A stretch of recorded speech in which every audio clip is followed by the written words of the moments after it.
This is the NAPA emergency computer, and this is running side by side with the NAPA stability computer, which we were looking at over there. So this is used to support us in our decision-making process in the event that we were to suffer flooding on board, if we were to breach the hull and we were to have water coming on board the ship. So what we need to know from a damage stability perspective is maintaining our watertight integrity. So you can see through all of these solid lines that are drawn on the ship's profile here, these are what we call complete bulkheads. So these are subdividing the ship into different sections.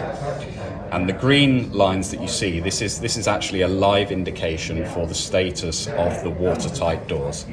So in some compartments, we need to have access for the personnel to pass in between.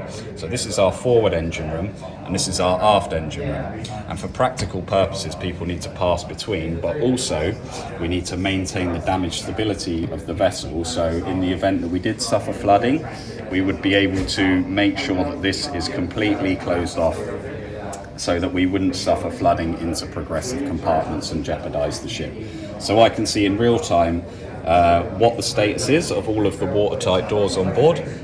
As we're away at sea, we have all of the watertight doors below the waterline which are closed, and the only two doors which are permitted to be open for people working in the area around the laundry and the boat garage area.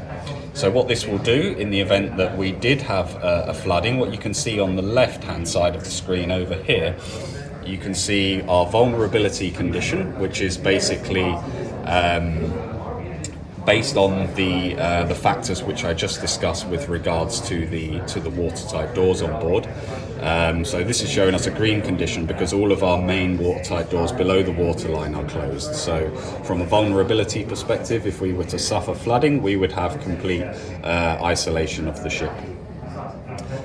What this does is it uses the information from the stability computer, where we have live updated information from pressure transmitting devices about the level of water inside a compartment. And what it will do is it will give us a prediction about what will happen over the coming minutes and the coming hours with regards to progressive flooding and what our final stability condition will be, and if it's possible for us to remain on board or we need to consider evacuating the ship.